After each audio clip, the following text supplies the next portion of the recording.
Hi friends, मैं आप लोगों का इस चैनल के ऊपर स्वागत करता हूं। सो फ्रेंड्स, जैसे कि मैं ये तीसरा लेक्चर रिकॉर्ड कर रहा हूं और सेकेंड लेक्चर में हमने कोरोना लॉस तक हमने पढ़ लिया था और आज हम स्टार्ट करेंगे सेक। सेक क्या होता है और इससे रिलेटेड जो मेन मेन पॉइंट है उसको मैं हाईलाइट करवाऊंगा और इसका रिवीजन करेंगे, जितना जल्दी हो सके हम कर लेंगे। ठीक है, तो आइए स्टार्ट करते हैं अभी हम आज का वीडियो। फर्स्ट में सेक। सेक क्या होता है कि दो पोल रहेंगे, जैसे कि एक ये पोल है और एक ये पोल है। दोनों पोलों के बीच में क्या कंडक्टर है ये कौन सा, ये हमारे पास एक कंडक्टर है। ये कंडक्टर यहाँ से ये जा रहा है, तो देखो ये कुछ ना कुछ झोल खा रहा है। ठीक है, मतलब नीचे इधर इस पॉइंट, ये लोएस्ट पॉइंट है इसको मानेंगे हम, और ये ऊपर वाला पॉइंट है ये ऊपर रहेगा। तो इस दोनों ये पॉइंट जो आ रहा है यहाँ पे ये, और इसके बीच में जो डिफरेंस रहता है उसको हम सेक, ठीक है, इसको हम सेक बोलते हैं, जिसे एस से प्रदर्शित करते हैं। ठीक है, और ये सपोर्ट पॉइंट से लेकर जितना जो लोएस्ट पॉइंट आ रहा है उसको कंडक्टर का लोएस्ट पॉइंट आ जाएगा। तो कंडक्टर के पोल पर सपोर्ट पॉइंट तथा कंडक्टर के लोएस्ट पॉइंट का डिफरेंस क्या कहलाएगा? सेक कहलाता। सेक की आकृति कैसे नरी रहती है।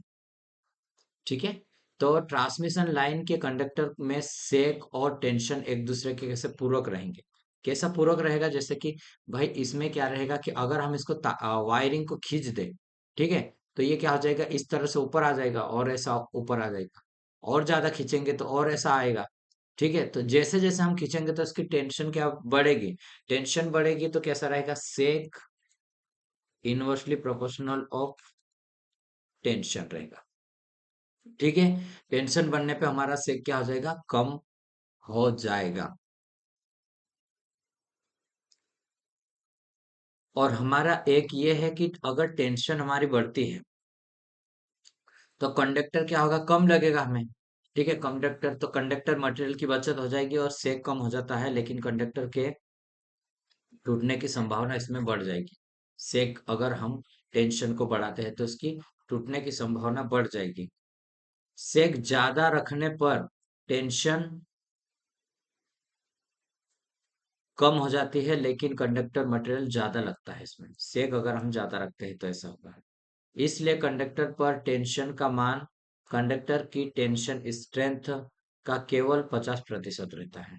कितने? 50% रहता, अर्थात कंडक्टर का सेफ्टी फैक्टर 2 रखते हैं हम। कितने? कंडक्टर का सेफ्टी फैक्टर 2 रखते हैं। सेफ्टी फैक्टर मतलब होता क्या है, इसको आप ध्यान रखना कि टेंशन स्ट्रेंथ बटे वर्किंग टेंशन, हम कितनी मैक्सिमम है वो, और उसके बाद हम वर्किंग में कितने रख रहे हैं ये हमारा आएगा। ठीक है, जैसे मान के चलो किसी की टेंशन स्ट्रेंथ ये 3000 है और हमने 1500 रखा, तो ये कितना होगा? 2। तो हम सेफ्टी फैक्टर कितना रख रहे हैं? 2। तो हमारे पास 2 होना चाहिए। अब हम सेक को प्रभावित करने वाले कारक को देखेंगे, तो सेक को प्रभावित करने वाले कारक ये रहेगा, ये सेक बराबर हो जाएगा WL² 8 और टी होगा। ठीक है, WL² 8 और टी, ये पॉइंट याद रखना, इससे रिलेटेड न्यूमेरिकल भी पूछेगा। बेसिकली में जैसे कि आप ALP की एग्जाम दोगे या फिर उसके बाद लाइनमैन की एग्जाम दोगे, इनमें ये छोटे छोटे क्वेश्चन आएंगे जेई के लेवल पे। एई के लेवल पे थोड़े से इससे बड़े क्वेश्चन आते हैं, वो भी हम डिस्कस करेंगे। डब्ल्यू इसमें कंडक्टर का भार है जो कि मीटर में, और एल स्पान मतलब दो पोलों के बीच में क्या दो पोल रहेंगे, जैसे कि एक ये पोल और एक ये पोल, इन दोनों के बीच में ये रहेगी लंबाई, ये वाली। ठीक है, ये हो जाएगी। कंडक्टर पर टेंशन रहे होता है, और तापक्रम मतलब कंडक्टर का टेम्परेचर भी इसमें रहेगा इसमें। ठीक, तापमान बढ़ने पर कंडक्टर गर्म होकर फैलेगा, और जब वो फैलता है तो हमारी सेक क्या होगी? बढ़ जाती है, और सेक बढ़ने से क्या होगा कि हमारा टेंशन कम हो जाएगा। ठीक है, सेक बढ़ने से टेंशन कम हो जाता है। अब देखते हैं ओवरहेड जो लाइन रहती है, ट्रांसमिशन लाइन रहती है, उसके पैरामीटर के बारे में देखेंगे। ठीक है, हमारा सेक खत्म होगा, हमने बेसिक जानकारी देखी। ठीक है, जितनी जेई लेवल पे पूछ सकते हो वो, और रिवीजन करके आगे बढ़ रहे। ठीक है, अब हम देखते हैं इसमें ओवरहेड के पैरामीटर या कांस्टेंट इलेक्ट्रिकल। ठीक है, तो ये हमारे पास देखो, ये ट्रांसमिशन लाइन जाएगी, इसमें क्या रहेगा? रेजिस्टेंस रहेगा, इंडक्टेंस रहेगा और कैपेसिटर रहेगा। ठीक है। अब कैपेसिटर और रेजिस्टेंस इंडक्टेंस ये हमारे पास रहेगा रिसीविंग एंड सिरे पर और ये सेंडिंग एंड सिरे पर। ठीक है। तो ये देखो, हम ट्रांसमिशन लाइन में कंडक्टर का resistance inductance and shunt capacitor पूरी तरह से एक समान रूप से वितरित रहता है। कैसे एक समान रूप से वो जा रहा है, इसलिए इन्हें ट्रांसमिशन लाइन का कांस्टेंट या पैरामीटर कहते हैं। ठीक है। ट्रांसमिशन लाइन की पैरामीटर जैसे कि वोल्टेज रेगुलेशन, इफिशियंसी, इन्हीं पैरामीटर के ऊपर क्या करेगा, वो निर्भर करेगा, क्योंकि इन्हीं के द्वारा कुछ ना कुछ लॉसेस होगा, उसमें कुछ ना कुछ हमारा और पावर फैक्टर इंप्रूवमेंट होगा, तो उसमें इफिशियंसी में भी इंप्रूवमेंट रहेगा, जैसे शंट कैपेसिटर के कारण। ठीक है। तो ये इस तरह से रहेगा। हम सबसे पहले एक पैरामीटर को देखते हैं। पहले रेजिस्टेंस को देखते हैं। ट्रांसमिशन लाइन में रेजिस्टेंस क्या है? ट्रांसमिशन लाइन में लाइन का रेजिस्टेंस होता है, ट्रांसमिशन लाइन की लंबाई बढ़ने पर उसका रेजिस्टेंस बढ़ जाता है। ठीक है। लंबाई के अनुसार से इसका रेजिस्टेंस डायरेक्टली प्रोपोर्शनल में बढ़ेगा। ठीक है। रेजिस्टेंस के कारण लाइन में वोल्टेज ड्रॉप होता है और इसमें वोल्टेज रेगुलेशन खराब हो जाता है। कैसा हो जाएगा? वोल्टेज खराब हो जाता है। रेजिस्टेंस लाइन में पावर लॉस करता है, जिससे लाइन की दक्षता कम हो जाती है। रेजिस्टेंस लाइन में पावर लॉस करता है, जिससे कि रेजिस्टेंस लाइन में पावर लॉस करता है, इससे लाइन की दक्षता कैसे हो जाती? कम हो जाती है। ठीक है। अब रेजिस्टेंस का एक फार्मूला, जैसे कि ये है हमारे पास, ये रेजिस्टेंस एक वायर मान के चलते हैं हम। ठीक है। तो ये हमारे जैसे ये रजिस्टिविटी, ये है रजिस्टिविटी, ओम मीटर रहती है इसकी यूनिट। ठीक है। और ये लंबाई, जैसे जैसे लंबाई बढ़ेगी कंडक्टर की बढ़ेगा, और एरिया बढ़ने पर वो रेजिस्टेंस कम हो जाएगा। ठीक है। अगर वोल्टेज ड्रॉप की बात करें तो वी आई आर जो वोल्टेज ड्रॉप होता है। पावर की बात करेंगे हम, तो पावर हमारे पास क्या रहेगा? आई स्क्वायर आर भी हो सकता है, वी स्क्वायर आर भी होगा, और वी आई। ठीक है। यहाँ पर ये गलत करा था, ये वाला। तो ये हमारे पास पावर हो जाएगी। ठीक है। नेक्स्ट है स्किन इफेक्ट। हमने सेक को पढ़ लिया, कोरोना को पढ़ लिया, उसके बाद हम सेक क्या, स्किन इफेक्ट क्या होता है? स्किन इफेक्ट ये होता है जैसे कि डीसी में, डीसी में क्या है, देखो मैं यहाँ पे समझाता हूँ। ये डीसी में क्या हो रहा है कि प्रॉपर पूरी लाइन में होकर करंट बह रही है, यहाँ सभी से होकर इंटरनल पार्ट से होकर भी बह रही है। ठीक है। और एसी में क्या है, इतना भाग के छूट जाता है यहाँ पे, और यहाँ पे होकर करंट बहेगी। ठीक है। यहाँ से होकर करंट बहेगी ये। तो ये हमारे पास स्किन इफेक्ट बोलते हैं। ठीक है। किसके? स्पिन इफेक्ट बोलेंगे। इस कारण से हमारा क्या है, एसी में क्या रेजिस्टेंस तो बढ़ जाएगा, क्योंकि वो आधे एरिया से इंटरनल पार्ट से तो गुजर ही नहीं रहा। ठीक है। तो ये रहेगा। यदि किसी कंडक्टर से डीसी करंट प्रवाहित करते हैं, तो वह कंडक्टर के पूरे एरिया पर एक समान रूप से वितरित होकर प्रवाहित होती है। कैसा? एक समान रूप से वितरित होकर प्रवाहित होती है। लेकिन यदि उसी कंडक्टर से एसी करंट प्रवाहित करते हैं, तो वह कंडक्टर के पूरे एरिया से एक समान प्रवाहित नहीं होता है।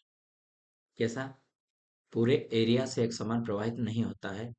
एसी करंट कंडक्टर के केंद्र से होकर प्रवाहित ना होकर सतह से होकर प्रवाहित होती है, इस होने की कोशिश करते हैं, उसी को हम क्या करेंगे, क्या कहेंगे? स्किन इफेक्ट बोलते हैं। ठीक है। स्किन इफेक्ट के कारण कंडक्टर का प्रभावी क्षेत्रफल कैसा हो जाएगा? कम हो जाएगा। क्यों? क्योंकि जो इंटरनल पार्ट, जो मेन पॉइंट है, जैसे ये वाला पॉइंट बिंदु है, वहां पे अदर से नहीं होगा, लेकिन ये ऊपर वाले पॉइंट से होकर ही एसी बहती है। और डीसी के केस में ऐसा नहीं होता है। डीसी में क्या है, पूरे एरिया से होकर जाएगी वो। ठीक है। इस कारण से इसका रेजिस्टेंस बढ़ेगा, तो वो रेजिस्टेंस कितना बढ़ता है वो भी हम देखते हैं। रेजिस्टेंस बढ़ेगा 1.6 इंटू आर डीसी, इतना बढ़ जाएगा। जो डीसी का रेजिस्टेंस रहेगा उसका 1.6 बढ़ेगा। ठीक है। स्किन इफेक्ट कंडक्टर के मध्य भाग में से होकर जाता है।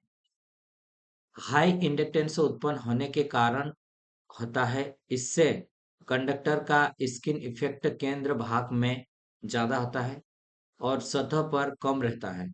कहाँ पर? सतह पर कम रहेगा, केंद्र भाग में ज्यादा रहेगा, इसलिए करंट कंडक्टर के केंद्र से होकर प्रवाहित नहीं होती है, और सतह से होकर प्रवाहित होती है। ठीक है।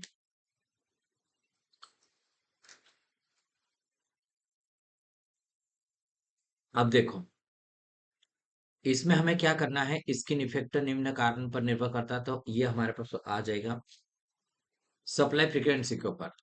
सप्लाई फ्रीक्वेंसी के ऊपर S directly proportional F, skin effect frequency के बढ़ने से डायरेक्टली प्रोपोर्शनल में बढ़ता है। ये वाला फार्मूला आप याद रख सकते हैं, ये मैंने एक साथ शॉर्ट फार्मूला इस इधर साइड में लिखा हूँ ताकि आपको रिवीजन हो सके, ठीक है। कंडक्टर का डायमीटर, डायमीटर के स्क्वायर में डायरेक्टली प्रोपोर्शनल रहता है, एस डायरेक्टली प्रोपोर्शनल डायमीटर का स्क्वायर, ठीक है। और नेक्स्ट है तीसरा, कंडक्टर के रेजिस्टेंस, कंडक्टर के रेजिस्टेंस के ऑपोजिट जैसा रेजिस्टेंस बढ़ाएंगे तो हमारा क्या होगा, स्किन इफेक्ट कम हो जाएगा। कंडक्टर के चुंबकशीलता के ऊपर भी वो डिपेंड करता है, ठीक है। स्टैंडर्ड एससीएसआर कंडक्टर में यह कम होता है, सॉलिड कंडक्टर में ज्यादा रहता है, ठीक है। लेकिन स्टैंडर्ड कंडक्टर में कोरोना ज्यादा रहता है, ये ध्यान रखना, इसके ऑपोजिट, ठीक है। ये मैंने यहाँ पे लिखा भी कुछ पॉइंट है, इसको आप याद रख सकते हैं कि इसमें कोरोना ज्यादा रहेगा लेकिन स्किन इफेक्ट कम रहेगा, है ना। तो ये हम आगे बढ़ते हैं।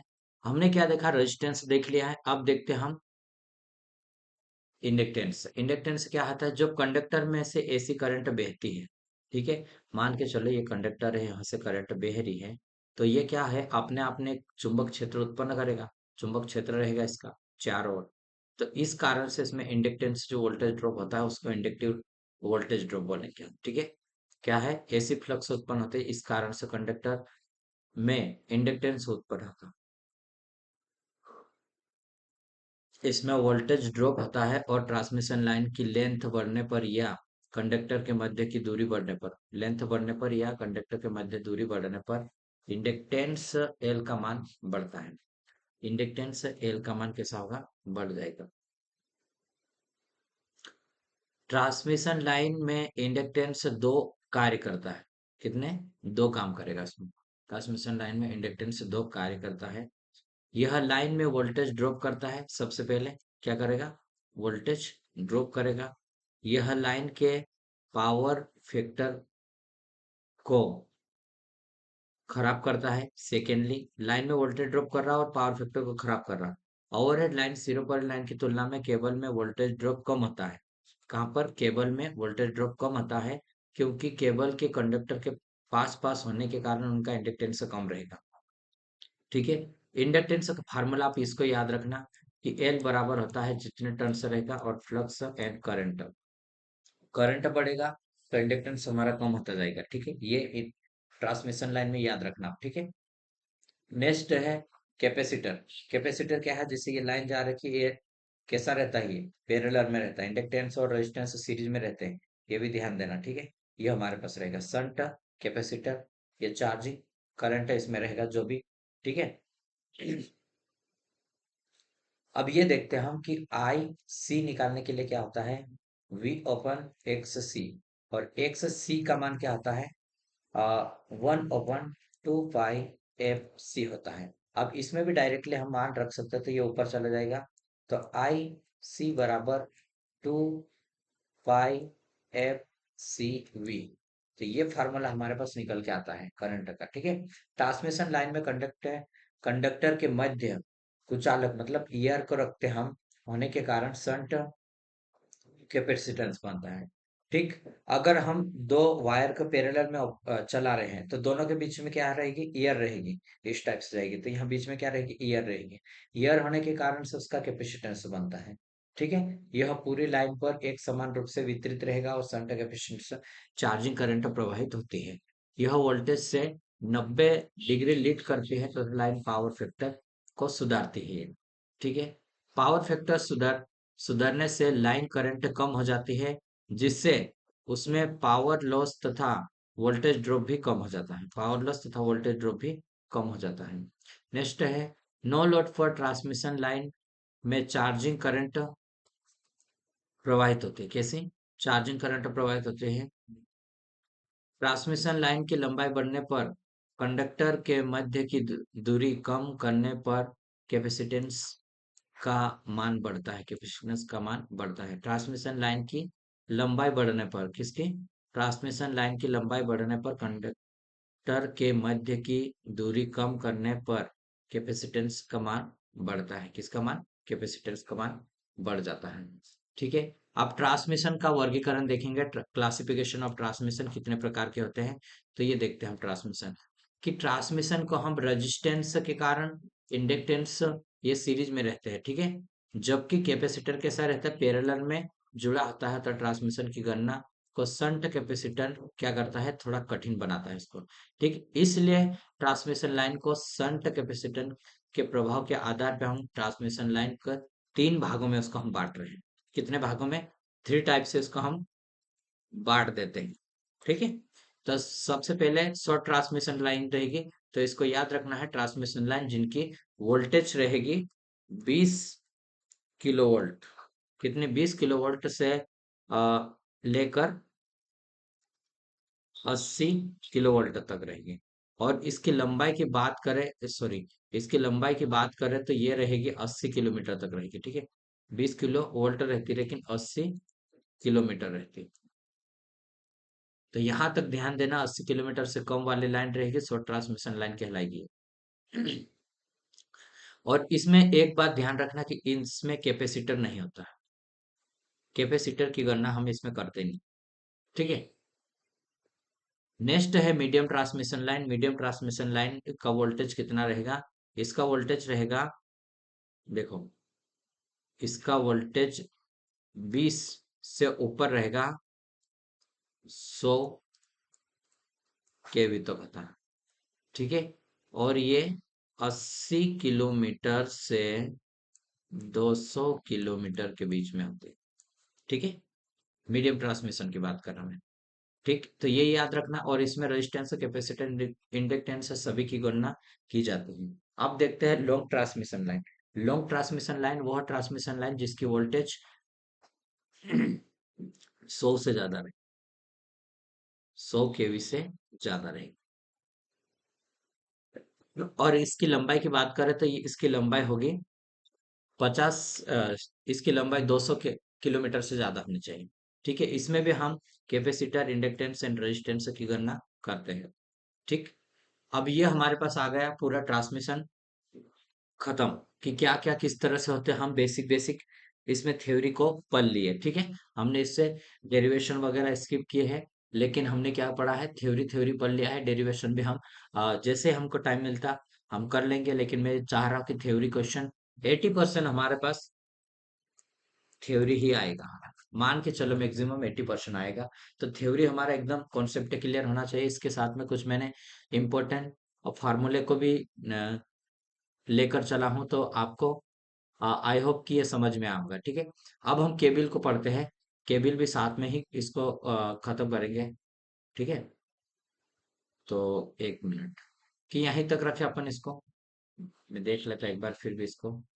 अभी हमारे पास बहुत छोटा वीडियो है, तो चलो कर लेते हैं। ठीक है, अंडरग्राउंड केबल। अंडरग्राउंड केबल क्या होता है, ठीक है। तो केबल के इंसुलेशन का रेजिस्टेंस केबल की लंबाई के बढ़ने पर ही इसमें घट जाता है। वहां पे क्या रहता था, तो ट्रांसमिशन लाइन में वहां बढ़ रहा था, यहाँ पे घट जाएगा। ल- इससे क्या होगा कि जैसा रेजिस्टेंस कम होगा, तो हमारा क्या हो जाएगा कि लीकेज करंट बढ़ती है, जिससे कि इंसुलेशन डाइलेक्ट्रिक लॉस के बढ़ने से इंसुलेशन पंचर हो जाता है। क्या हो जाएगा, उसमें पंचर हो जाएगा। तो 35 से 40 किलोमीटर से ज्यादा लंबाई केबल का हम यूज नहीं करेंगे। ठीक है, अब हमारे पास आते हैं केबिल। केबिल में सबसे पहले हमें ये ही याद रखना है, क्या याद रखना है, ये, इसको याद रखना बहुत इंपॉर्टेंट है ये, इसमें क्या होता है और क्या नहीं। ठीक है, सबसे पहले हमने क्या है, ये कंडक्टर है ये। ठीक है, ये हमारे पास कंडक्टर है। कंडक्टर के बाद हमने क्या करा, इसके ऊपर इंसुलेशन कर दिया। क्या करा, इंसुलेशन करा इसमें अपन। ठीक है, इंसुलेशन करने के बाद हमने क्या करा, इंसुलेशन को मेटेलिक सीट का यूज करा। ठीक है, ये मेटेलिक सीट का हमने यूज करा इसके ऊपर, ये मेटेलिक सीट हो गई। ठीक है, मेटेलिक सीट के बाद बेडिंग का यूज करा। किसका, बेडिंग का। अब बेडिंग के बाद हमने क्या यूज करा है, आर्मर का यूज करा है, और लास्ट में सर्विंग। तो हमें ये याद रखना है,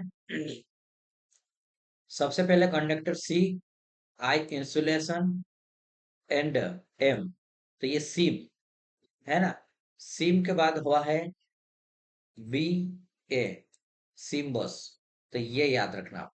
इस तरह से ये कर्म चल रहा है, conductor, insulator, metallic sheet, bedding, armouring, serving. ठीक है। अब हम इसका यूज क्यों कर रहे हैं उसको देखते हैं।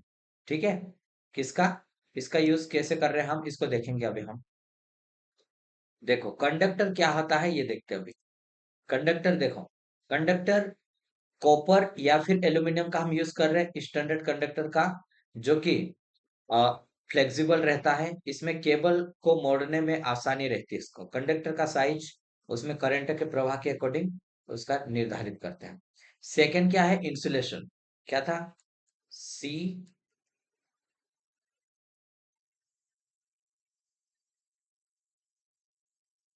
सीम बस।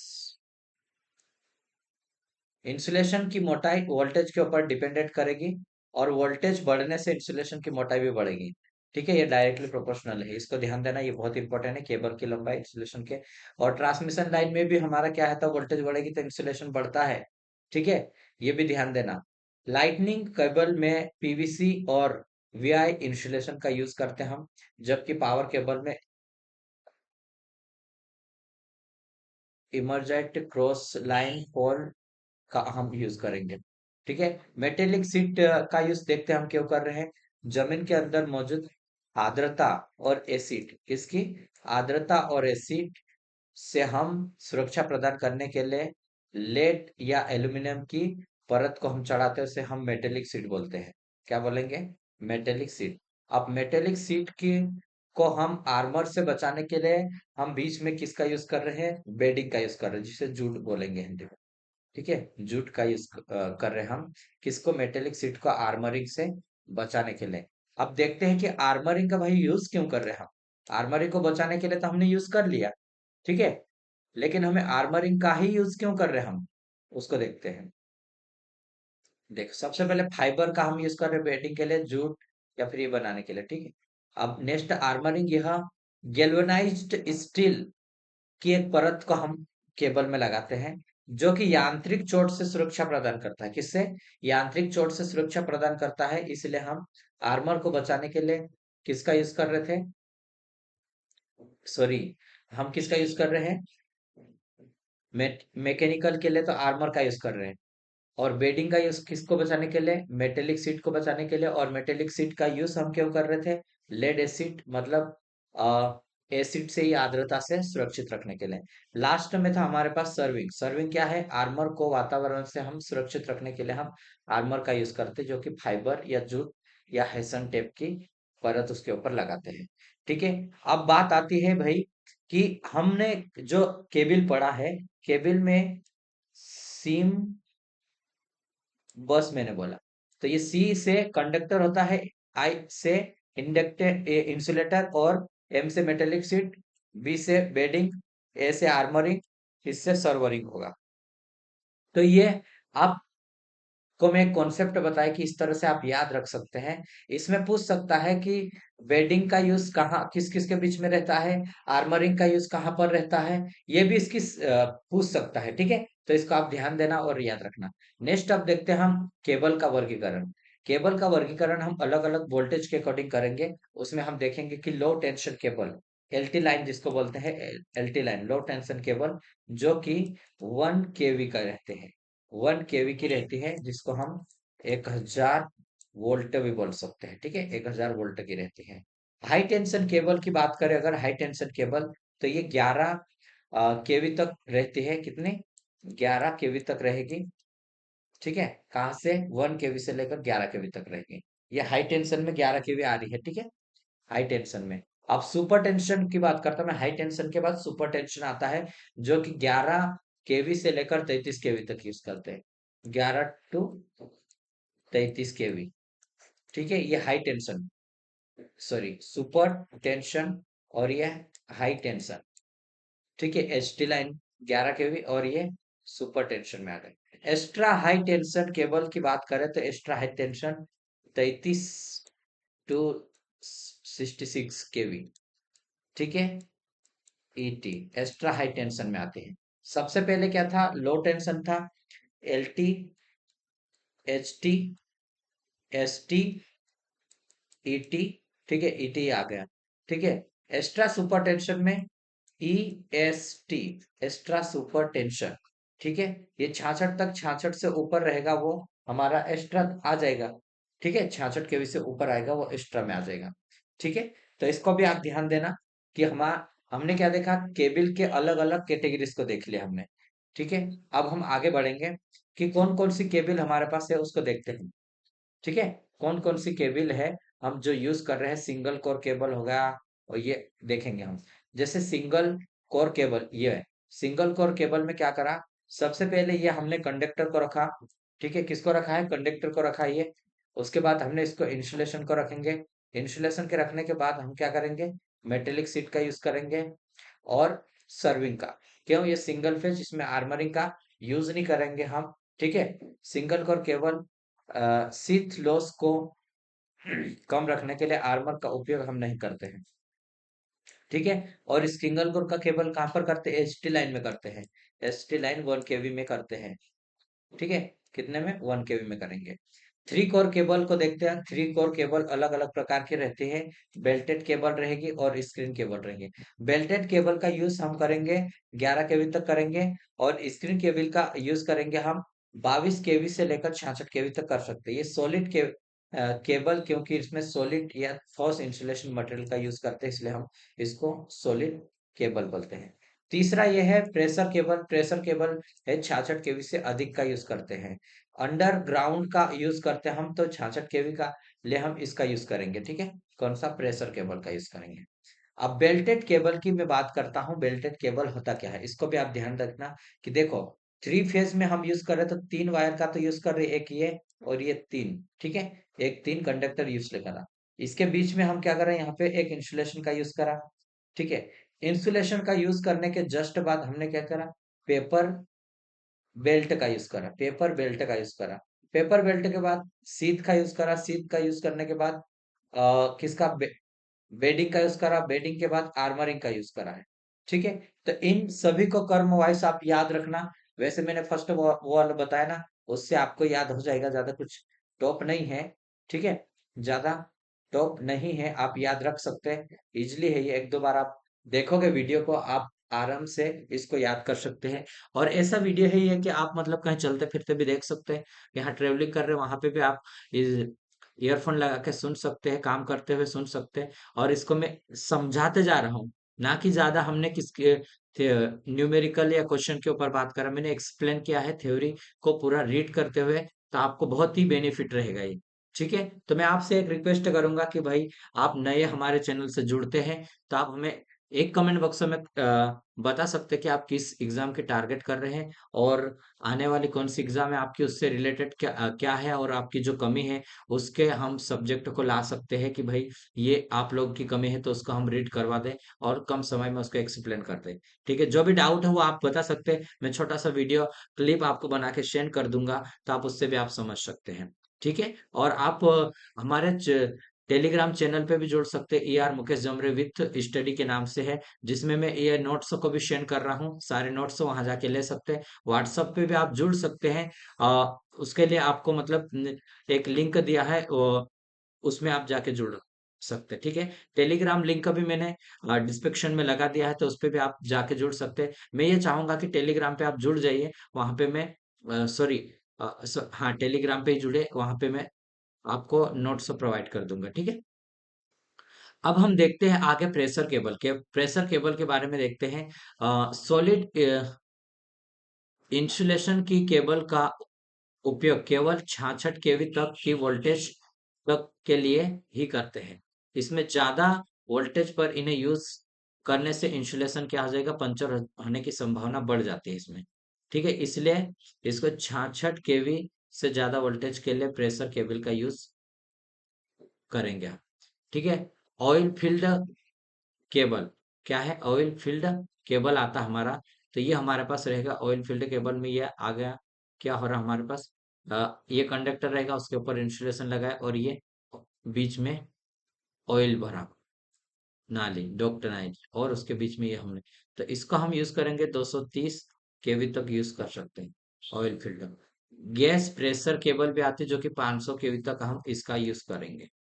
500 केवी तक की गैस। ठीक है, SF6 गैस यहाँ पर हमने यूज किया है। SF6 gas. ठीक है। अब देखो, केबल को बिछाने का तरीका दिया है इसमें। ठीक। तो बिछाने का तरीका मैं आपको इसमें बता देता हूँ कि क्या कौन कौन सा है शॉर्ट में। ठीक है, केबल लेगिंग मतलब क्या है कि हम यहाँ रेत को बिछाए और उसके बाद एक नाली बना के उसमें हम केबल को रखा और उसके ऊपर ईंट लगा के पूरा प्रॉपर क्या करा उसको पैक कर दिया। ठीक है। तो इसकी साइज देखना, यहाँ पे चौड़ाई में इसमें रहेगी पे 4.5 रहेगी, 1.2 क्या इसमें हाइट तक रहेगी इसमें। ठीक है। इस विधि का उपयोग सबसे ज्यादा करते हैं, सस्ती पड़ती है और ये कम महंगी रहती है, ज्यादा महंगी नहीं होती। है ना। यह उत्पन्न ऊष्मा को आसानी से ऑब्जर्व भी कर लेती हैं। ठीक है। और फाल्ट होने पर पता लगाना कठिन होता है। इसमें कैसा रहेगा, पता लगाना कठिन रहेगा और मेंटेनेंस करना कास्ट भी ज्यादा होगा, क्योंकि हो सकता है कि उसको पूरी नाली को उसको तोड़ना पड़े और वापस बनाना पड़े। ठीक है। और केबल का चेंज करना भी इसमें कठिन रहेगा और बदलना इसका कठिन रहता है। ड्राफ्ट ड्राउ इन सिस्टम, इस विधि में लोहे की पाइप के अंदर केबल डाली जाती है। यह विधि महंगी होती है, इसलिए इसका यूज हम कम करते हैं। ठीक है, कैसे होती है, महंगी होती है इसलिए इसका यूज हम कम करते हैं लोहों के पाइप में। ठीक है, इसका उपयोग कम करते हैं। रोड क्रॉसिंग, रेल क्रॉसिंग और वर्कशॉप में हम करते हैं। इस विधि में केबल को रिपेयर करना और बदलना आसान होता है और इसमें फाल्ट होने की संभावना कम होती है। कैसी, फाल्ट होने की संभावना कम रहती है। सॉलिड सिस्टम, सॉलिड सिस्टम में बात यह है कि इसमें देखो ये इस तरह से यहाँ पे भी हम यूज करेंगे। ठीक है। इस विधि में कंक्रीट की नाली को में केबल रखकर उसे चारों तरफ से बिटुमिनस या कंपोनेंट रखते हैं इसमें। ठीक है। इसका यूज करके हमने क्या करा है इसमें, देखिए पैक कर देंगे इसको। इसको पैक करने के बाद इस विधि में हम केबल को चेंज करना संभव नहीं होता है। केबल अपनी ऊष्मा को उत्सर्जित नहीं कर पाता है, इसलिए केबल के पंचर होने की संभावना बढ़ जाती है, इसलिए इसका उपयोग बहुत ही कम करते हैं। ठीक है। कैसे करेंगे, बहुत कम करेंगे। केबल के इंसुलेशन का रेजिस्टेंस, केबल के इंसुलेशन द्वारा लीकेज करंट को रोकने की क्षमता इंसुलेशन का रेजिस्टेंस कहलाता है। और यदि इंसुलेशन का रेजिस्टेंस कम हो जाता है तो लीकेज करंट बढ़ती है और इंसुलेशन में आई स्क्वायर आर लॉसेस होती है, ऊष्मा उत्पन्न होती है और पंचर हो सकता है। ठीक है। तो ये इस तरह से आप इसको भी देख सकते हैं। ये क्या है हमारे पास, ये कंडक्टर है, इसका साइज देख सकते हैं। ये इंसुलेशन का साइज कितना आ रहा है ये, और इसका इसके बीच में कैपेसिटेंस बनता हुआ देख सकते हैं, इंडक्टेंस वो देख सकते हैं आप। ठीक है। थोड़ा सा और मैं इसको शॉर्ट व्यू में बताऊंगा जल्दी से। केबल के इंसुलेशन का रेजिस्टेंस केबल की लंबाई के व्युत्क्रमानुपाती रहते हैं। जैसे कि लंबाई बढ़ेगी तो इंसुलेशन रेजिस्टेंस कम हो जाएगा। ठीक है। इससे लीकेज करंट बढ़ेगी और केबल पंचर होने की संभावना बढ़ जाती है, इसलिए हम क्या करते हैं, केबल को 40 किलोमीटर से ज्यादा यूज नहीं करते हैं। ठीक है। सिंगल कोर केबल और कैपेसिटेंस की बात कर रहे हैं। ठीक है। तो ये हमारे पास सिंगल कोर के कोर है और ये कंडक्टर और इंसुलेटर के बीच में ये कैपेसिटर बन रहा है। ये कुछ चालक के कारण बनता है। ठीक है। तो केबल का कैपेसिटेंस केवल केबल की लंबाई के समानुपाती रहता है और लंबाई की केबल की लंबाई बढ़ने से डायरेक्टली प्रोपोर्शनल में ये बढ़ जाएगा। ठीक है, कैसा, डायरेक्टली बढ़ेगा। सिंगल कोर केबल रहेगा, उसमें क्या रहेगा, डाइलेक्ट्रिक स्ट्रेंथ की बात करें तो इसमें डाइलेक्ट्रिक स्ट्रेंथ ये देख सकते हैं आप। केबल में कंडक्टर की सतह पर पोटेंशियल ग्रेडियंट का मान सबसे ज्यादा और लोड सी पर सबसे कम होता है, इसलिए केबल में कंडक्टर की सतह वाले इंसुलेशन सॉरी प्रवणता सबसे ज्यादा और लेड शीट पास वाले इंसुलेशन पर सबसे कम रहेगी। ठीक है। तो अब ये ध्यान देना। और उसके बाद और छोटे से चले इसको भी कर ही लेते हैं। क्या है केबल में फॉल्ट, फॉल्ट होने पर केबल में हम क्या करेंगे, earth fault, phase to phase fault होता है, शॉर्ट सर्किट फाल्ट और फेज टू फेज फाल्ट। ये दोनों टेस्ट फाल्ट की लोकेशन ज्ञात करने के लिए हम दो प्रकार के टेस्ट का यूज करेंगे, मरकरी लूप टेस्ट और वर्ले लूप टेस्ट का यूज करेंगे। ओपन सर्किट फाल्ट का हम पता लगाने के लिए क्या करें, लोकेशन ज्ञात करने के लिए कैपेसिटर टेस्ट का यूज करते हैं। ठीक है। डिस्ट्रीब्यूशन सिस्टम यहाँ से स्टार्ट होता है। डिस्ट्रीब्यूशन सिस्टम हम आगे पढ़ेंगे यहाँ से कि क्या होता है डिस्ट्रीब्यूशन। ठीक है। केबल हमने कंप्लीट कर लिया और साथ में सेग इसमें पढ़ लिया। बहुत ही इतने एक वीडियो में इतना रिवीजन करना। और आपको मैं एक प्लेलिस्ट बनाकर दिया हूँ ट्रांसमिशन लाइन थ्योरी करके, इसमें मैं नोट्स के द्वारा आपको पढ़ाया हूँ। ठीक है। तो एक साथ आपको ये लेक्चर सभी मिल जाएंगे। आप अगर इस लेक्चर पे डायरेक्ट आ रहे तो पहले मैं 2 वीडियो को पढ़ा चुका हूँ, इसको भी आप देखें, क्योंकि शॉर्ट शॉर्ट रिवीजन है, ज्यादा कुछ लंबे वीडियो नहीं है, आप इजिली इसको देख पाओगे और आपकी तैयारी को मजबूत कर सकते हैं। ठीक है। वीडियो देखने के लिए धन्यवाद। अब हम मिलेंगे नेक्स्ट वीडियो में।